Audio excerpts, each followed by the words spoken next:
Just, hope that everybody has great fond memories of my dad.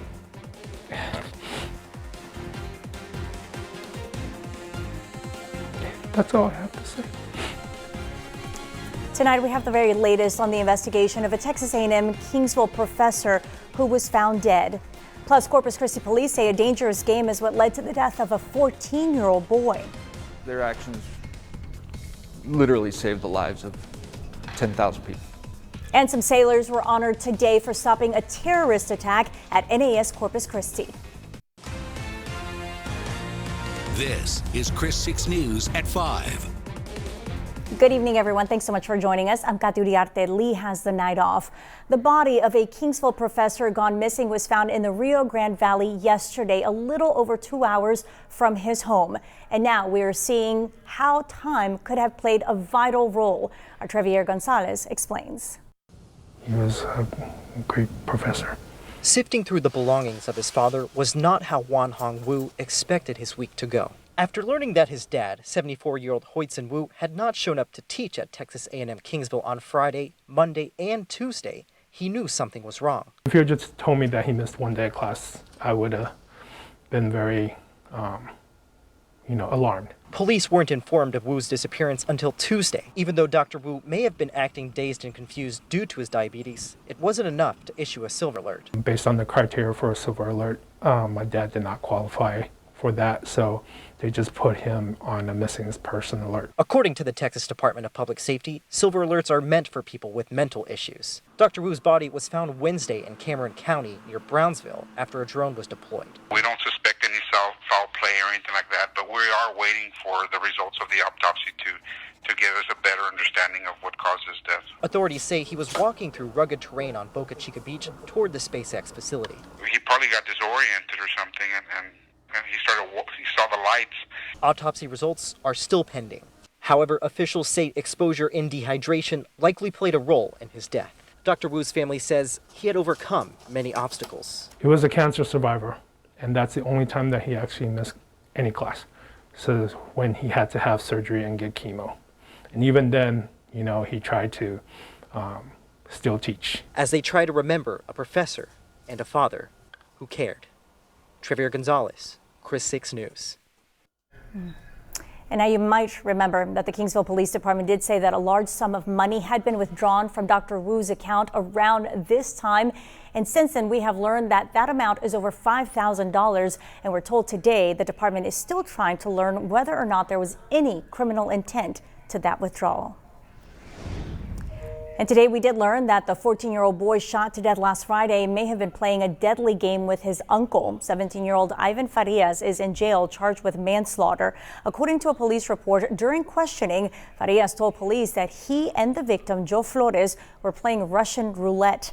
He said both he and Flores held a handgun to Flores's head when the firearm went off, killing Flores.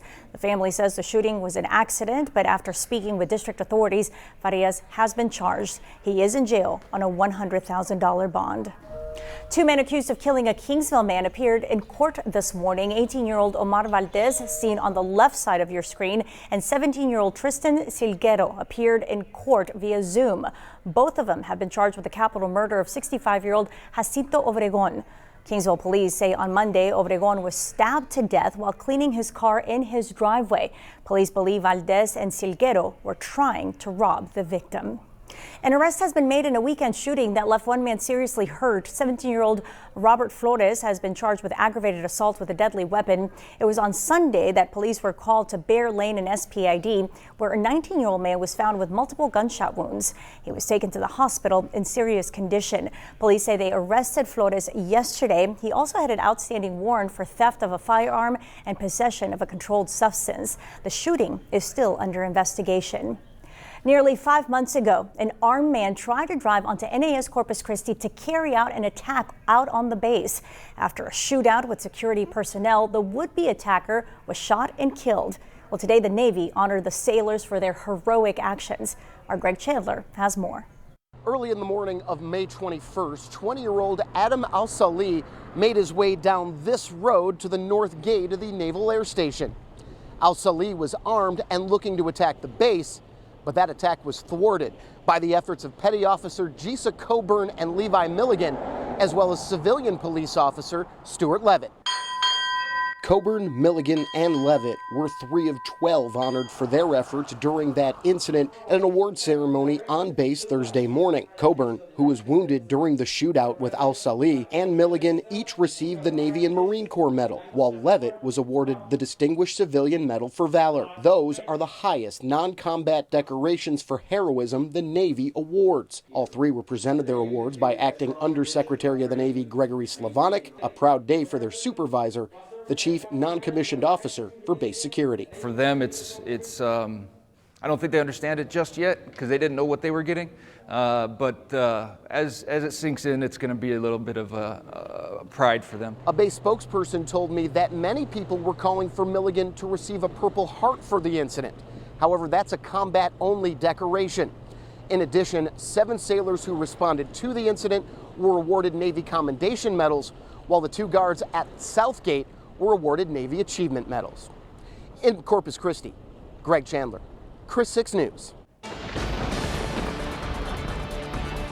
And keeping up with Delta, once again now a major hurricane in the Gulf of Mexico. You can see the eye right there formed up this afternoon as it went from a Cat 2 to a Cat 3 storm. Here's Brownsville, and thank goodness for us that this is moving north now and not northwest or west in our direction. But some of these outer bands are coming in now, and with that, even a few showers in the region. You can see, again, the eye wall again forming up on the Doppler radar. That's a bad sign. It's a sure sign of strengthening, and this is throwing a little bit of moisture on the Texas coast, so we're seeing a few showers move into the region right now. Temperatures in the 80s here, but 79 in Port Aransas, and the winds are picking up out of the east-northeast. So what happens next? And for how long? In a few minutes, I'll be back to tell you all about it. Katya? All right, Dale, thank you. And as Louisiana continues to recover from the devastation of Hurricane Laura, they're now bracing themselves for another blow, and this time from Hurricane Delta. Jonathan Martinez spoke to residents over in Lake Charles, which was one of the hardest hit areas that is still recovering. Under a mandatory evacuation order, many across Lake Charles and Calcasieu Parish are preparing to head out because of Hurricane Delta. So my wife was getting worried about the windows, so we're trying to get these windows, put some plywood on them, get them safe. Parish leaders issuing the evacuation order days before any landfall to help keep residents safe. Even if we just get sideswiped at this point, we're still going to possibly have tropical storm winds that are going to blow this debris around and make conditions unsafe for us. For residents like Carrie Anderson, evacuating is an all too frequent occurrence. Her home was badly damaged during Hurricane Laura nearly 6 weeks ago, and she's since been renting a place in Baton Rouge. It's just a lot. You know, it's emotionally, I think everybody is just battered and worn down right now. With recovery from Laura barely underway, many living in Lake Charles struggle to understand yet another hurricane could be headed their way. Really, the word is disbelief. Like, how could this be happening again? Everything is just kind of starting to get back to normal when this storm was coming our way. And in his first televised interview since testing positive for COVID-19, President Donald Trump announcing that he will not be participating in a virtual debate against Joe Biden next week. The 2 campaigns are now debating over the debate schedule, with the Trump team proposing a 1-week pause, pushing the final matchup to the end of the month. The president also said that he wants to get back to holding rallies and that he doesn't think that he's contagious, though he is still within the CDC's window for isolation following the onset of symptoms. Talks over another coronavirus stimulus package may be on hold until after the election, and that's bad news for the airline industry. Tens of thousands of airline employees have been furloughed, and more job losses could come if help from Washington doesn't happen soon. Now, the Corpus Christi International Airport is using some of its CARES Act funding to pay for some expenses. What that does is allows them to give airlines a financial break by keeping the fees that they pay down at the airport. So they're paying the same fees they were last year, even though they probably should be paying a little bit more. We've offset that with the CARES Act funding. So they're very happy with the way we're handling our funding here. And air travel at our airport is about 41% of what it was this time last year, but that is expected to pick up next month. The airport is expecting a good holiday travel season. And here are the very latest COVID-19 numbers for Nueces County. The health department reporting 22 new cases today. And sadly, there are no new deaths. No new deaths, I should say. I'm sorry, I read this wrong earlier. So there are no new deaths to report tonight. So that's good news, keeping our death toll, though, at 423. And here's a look at the number of cases for the surrounding counties here in the Coastal Bend. We also have all of this posted for you on our website at christv.com. And still to come on Chris 6 News at 5. Opa! Oh yeah, the 57th annual Greek Festival is going to go on this year. You like that, Dale? Yeah.